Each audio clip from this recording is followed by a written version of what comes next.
John Buck was born in Woburn, Massachusetts in 1719. Shortly after, he moved with his father to Haverhill, Massachusetts, where he would become a surveyor and shipbuilder. Eventually, he was granted title to land in the Great Wild Northern Province, Maine. In 1762, he set sail with a fleet of 8 ships bearing 60 men and arrived at Township No. 1, the future site of Bucksport, and began construction. Old Buck was an industrious pioneer. It is no surprise that he grew tired of British rule. Despite the predominantly loyalist attitude among settlers in the region at the time, John Buck became a rebel. He was commissioned a colonel by the General Court of Massachusetts. By 1779, he had raised his own regiment and led them on an ill-fated siege of British Castine. Defeated by the British, Colonel Buck and his troops fled.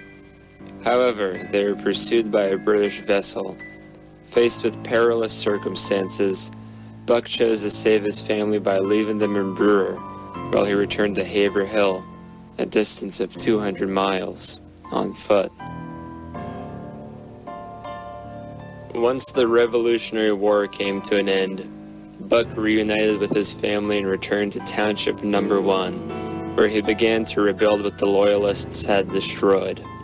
The port provided ample traffic, and the settlement began to grow.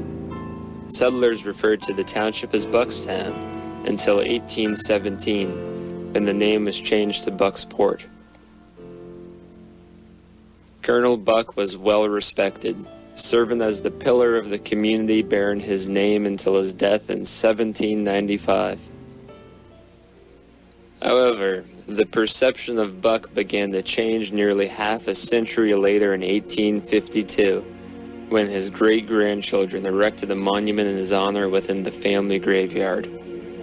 Shortly after construction on the monument was completed, a strange blemish resembling the socked foot of a woman mysteriously surfaced on the stone. The mark on Buck's tomb quickly became a source of intrigue, causing the imaginations of many to run wild. Macabre stories involving Buck and the mark on his tomb began circulating around Bucksport, and the townsfolk began to wonder if the founder of their community had harbored a dark secret.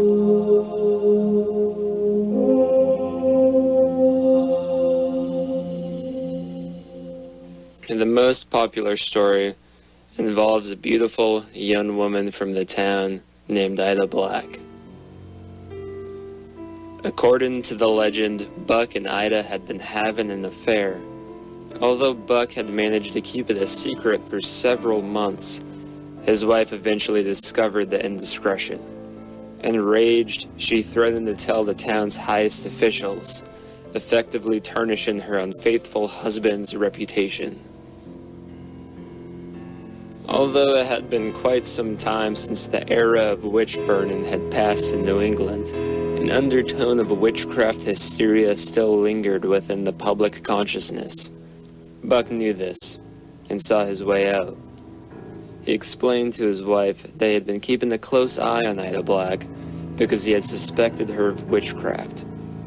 However, Buck's lie escaped the confines of his marriage and grew into a pervasive rumor that spread throughout the town. This led to hysteria that resulted in the trial and conviction of Ida Black for witchcraft. She was to be burned at the stake.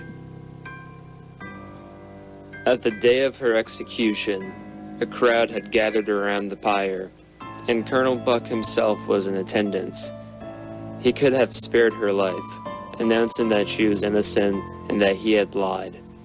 However, saving Ida would come at the expense of his reputation. Ultimately, Buck remained silent, watching as executioners fanned the flames that would claim the life of his former lover. As the fire began to sear her flesh and smoke began to flood her lungs, Ida gazed through the crowd at John Buck and expelled her last words in an agonizing shriek. John Black, you will rot in hell, and I returned on your grave. After Ida had perished, it is said that her leg broke free from her charred body, landed on the ground with a sickening thud before rolling toward the crowd. It is no surprise that Buck's descendants would be dismayed that their ancestors' legacy as a pioneer and revolutionary should be outshadowed by something as absurd as a handful of ghost stories surrounding the flaw in his stone tomb.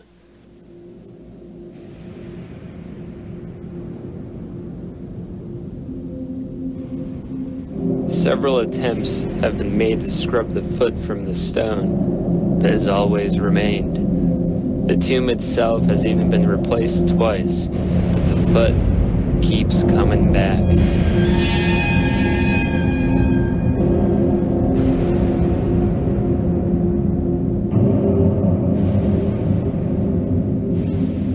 Like any good ghost story, the legend of Colonel Buck's cursed tomb has drawn the scrutiny of skeptics. That controversial monument in Bucksport, bearing an outline of a leg, which legend says appeared as the result of a witch's curse.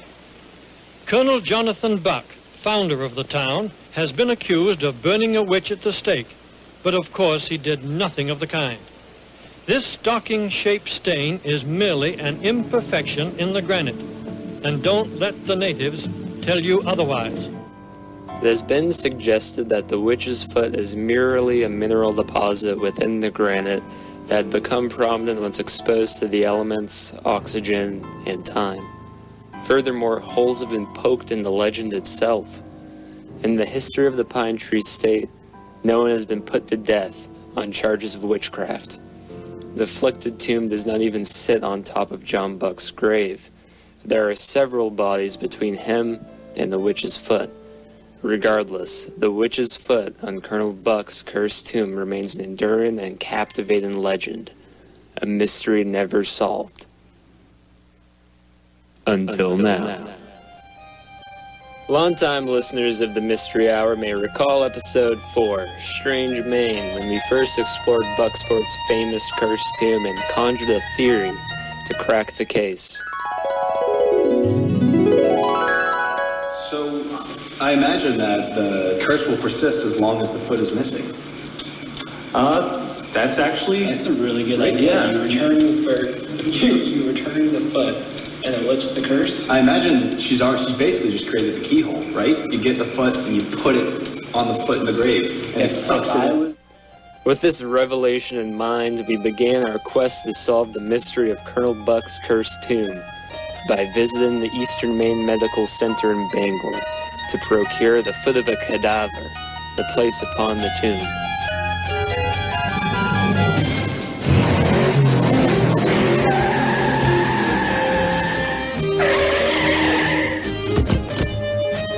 Please leave.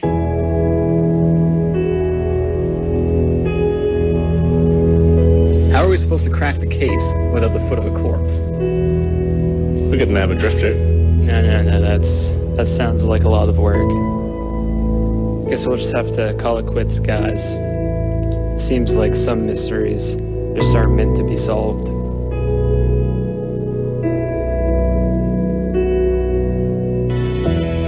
Wait, it might be possible for us to replicate the foot. I think that if we combine all of our data, historical foot records, her print on the grave, and average female foot size, we'll be able to extrapolate the exact dimensions of the foot. I'm sending all relevant data to you now. Just input the data into a spatial reconstruction matrix and load the process.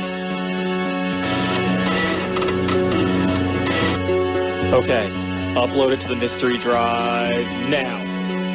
Just need to extract. Okay! Keith, quick, hit compile. On it. It isn't compiling fast enough. It's going to lose integrity. Just a few more seconds. The power's out.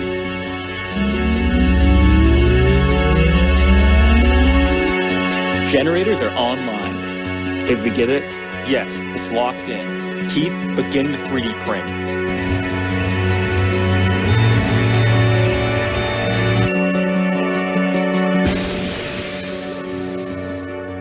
We got it. Good job, boys. Let's solve this mystery.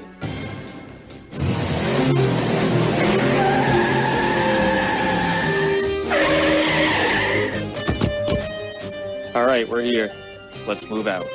Keith, you're crowd control. Keep an eye out for any curious locals. Connor, you and I will deliver the payload to the objective. Do you have it? Right here. You boys best not be messing around with no foot. Out of our way, old timer. It's getting awfully dark out here. There's a fence. Roy, do you have the grappling hook? Never leave home without it. Hey, listen. Whatever happens to us on the other side of the fence, just want you to know that I'm sorry about making fun of your host capabilities back on episode 6. If anything should happen to me, my chair belongs to you. You are the Riker to my Picard. You are my number one. Thank you, Roy. Mother of God, it's The people of Bucksport.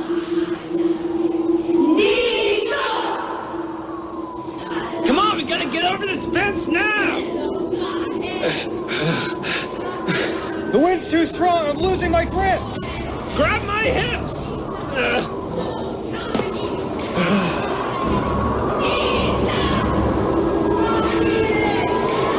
I'm bringing the foot into position. Come on, come on, come on! Requesting permission to make contact with the gravestone. Bring it home! Almost there. Steady, steady. Here we go.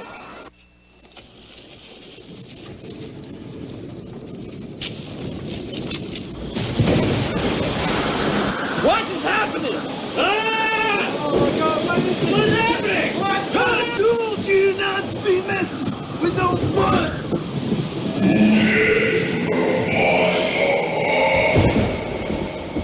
Oh my God!